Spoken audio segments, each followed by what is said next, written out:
The core strategy is focusing on high conversion, high ticket affiliate programs, creating valuable SEO optimized content, and leveraging paid ads for targeted traffic. I focused on high ticket programs and recurring commissions. Key programs included ClickFunnels, Shopify, and Teachable. SEO played a massive role in driving organic traffic. I created evergreen content targeting high intent keywords. Paid ads were essential for scaling. I used Facebook, Google, and YouTube ads to target specific audiences. To keep conversions high, I focused on strong CTAs, A/B testing, and adding social proof to build trust. Yes, email marketing was essential for nurturing leads and driving repeat sales through valuable content.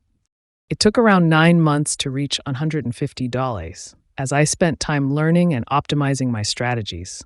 Challenges included choosing the right programs and managing paid ads effectively. Consistent traffic flow was also a hurdle. Focus on high-ticket programs, invest in ads, build an email list, test strategies, and stay consistent. I plan to diversify my income streams and refine my ad strategies while building partnerships. By focusing on high-ticket programs, SEO, paid ads, and email marketing, the strategy can work for committed individuals.